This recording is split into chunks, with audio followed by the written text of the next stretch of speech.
In the name of the triune God, Creator, Redeemer, and Sustainer. Amen. What are we willing to risk for Jesus? There are two very different groups of people in our gospel reading for this morning who are exposed to the same stimuli and respond in two very different ways. One group takes the risky path, and the other group plays it safe. Matthew presents us with two clear signs of the birth of the Messiah. The first is the star which draws the Magi from Persia to investigate. They were probably high priests of the Zoroastrian religion, and they would have been interested in any signs of the coming of God. They were educated and paid attention to the world around them. They had one piece of the puzzle. The book of Daniel was written in Persia, and many Persians respected Daniel as a prophet. The Magi would have gathered from studying the book of Daniel that a Messiah was expected. Their own religious texts would have pointed to a similar event.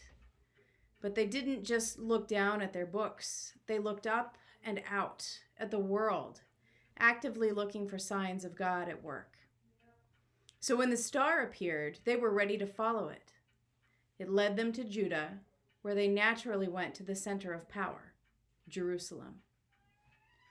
The chief priests had the other piece of the puzzle. When Herod called them together to tell them where the Messiah was to be found, they had the prophecy from Micah telling them that the child would be born in Bethlehem. When the Magi and the chief priests were brought together by Herod, the entire picture was revealed. The Magi and the chief priests reacted in two very different ways to this Epiphany, this revelation of God's presence on earth. The Magi were overjoyed to see the person of God made flesh before them. They were overwhelmed to be in the presence of God in the form of a baby. They were so excited, they presented the gifts they had brought, kingly gifts, the most valuable things they could carry with them from Persia. It's worth pointing out that they were under no obligation to present these gifts. If they had been underwhelmed, had had a lukewarm reaction to seeing the baby Jesus, or if they had not been convinced that he was God on earth, they could have just made their excuses and left without giving the gifts. It may have been a little awkward, but nothing they couldn't overcome. The fact that they gave these rich, kingly gifts tells us that they were all in. These people from another country, high priests of another religion, believed with everything they had that they were in the presence of God. The chief priests, on the other hand, were greatly disturbed, along with Herod and everyone else in Jerusalem. The chief priests of the religion, whose prophecies were coming true in the birth of this child, made no move to go seek the child out. They made no move to find or pay homage to the Word made flesh, the God who dwelt among them. Instead, they were greatly disturbed, perhaps upset or afraid. They shared their piece of the puzzle with the Magi, and then they disappeared from the story. Herod is the catalyst in this story for both the Magi and the chief priests. Herod, the master manipulator, the cruel and oppressive ruler of Judah, was threatened by the birth of this king of the Jews, who he worried had come to remove him from power. He was such a tyrant that when he was disturbed, all of Jerusalem was disturbed with him, because his anger often meant someone's death. He held such a tight grip on the region that no one felt safe questioning him. No one felt safe disagreeing with him. No one felt safe. When a despotic ruler pulls you aside for a private meeting, you've got to worry about whether you will come out of the meeting unscathed. I can imagine that when Herod pulled the Magi aside to ask them to do a favor for him, to find out all the information they could about the baby and then report back, they were probably terrified. In that situation, there was really only one option. Had they not agreed to Herod's demand, they probably would have been imprisoned or worse. But instead, they traveled to Bethlehem to see the child. I can imagine that even before the angel warned them in the dream, once they met Jesus, they had no plan to return to Jerusalem. Whatever agreements they may have made with Herod, they met Jesus and their lives were changed. Herod was a catalyst for the chief priests too, a catalyst for them to choose their own security over any desire they may have had to see the child, to worship at the feet of their God.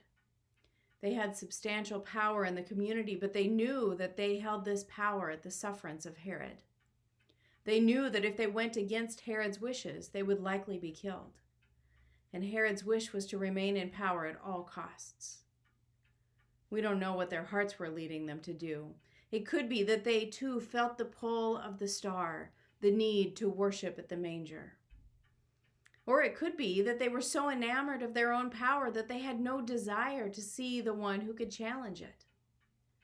But regardless, they chose to hold on to power and security, to stay on the right side of Herod. They chose silence and complicity.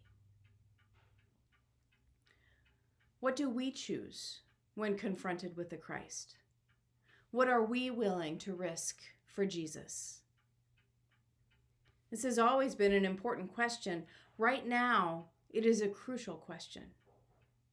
We live in a country that seems to be growing more and more intolerant of people on the margins, in a country where semi-automatic rifles are used to threaten or silence people on the opposite side of political and social issues, and where the government stands on the necks of the poor and marginalized to prop up the powerful.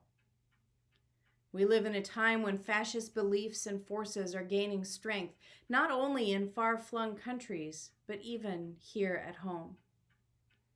We live in a time where hate shouts and hope whispers. We live in a time where we are surrounded by Herods. Our government, media, and business systems are run by people who have power, influence, and authority, and who want to hang on to it at any cost. The reliability of our election system, the bedrock of our democracy, has been called into question.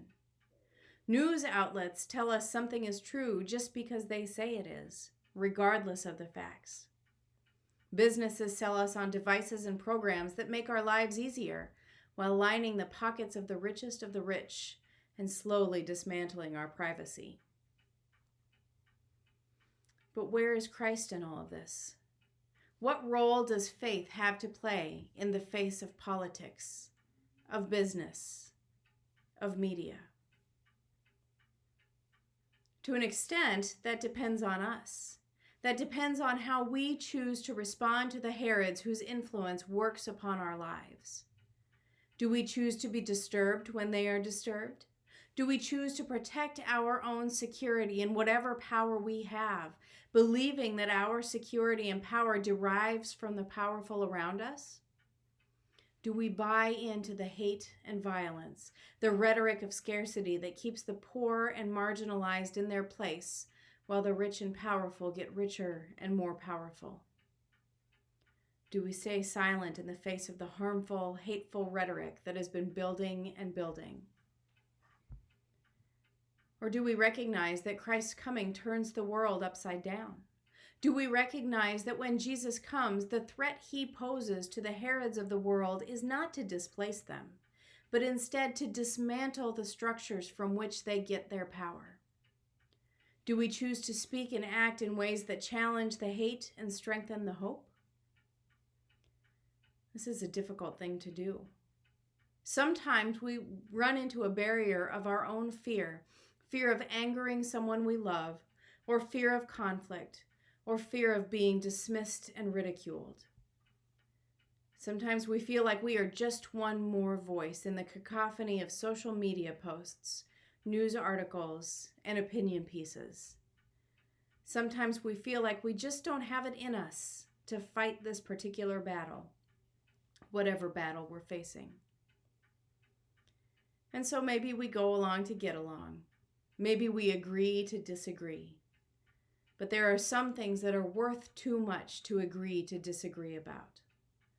Some things, like the value of a human life, are worth fighting for every time. So the lesson we can learn from the Magi is to look down, to dedicate ourselves to the study of the Bible, to worship, to anything that roots us deeply in our faith and makes our faith a practice. We look down to study science, history, anything that deepens or broadens our understanding of the world and our place within it. And then we look out. We look to each other. We look to the world. We use our deep grounding of faith and our broad understanding of the world, and we look for the ways God is at work. And we share our joy in God's working in the world. When we see God working in the world, the Magi teach us we should be so overjoyed that we can't keep the good news to ourselves. We should be so overjoyed that we are willing to travel to the farthest reaches of the earth to see this wondrous thing. And our joy in God makes us brave. When we rejoice in the miracle of God's presence among us, God's working in the world, we see all that power and security we are clinging to are nothing. Jesus coming overthrew it all. The only power we need is the power to proclaim the gospel in the centers of power and at the fringes of society. The only security we need is the security that we are God's beloved children, partakers of the promise of Jesus. And when we know that, when we believe it with everything we have, we are free to choose another way. Amen.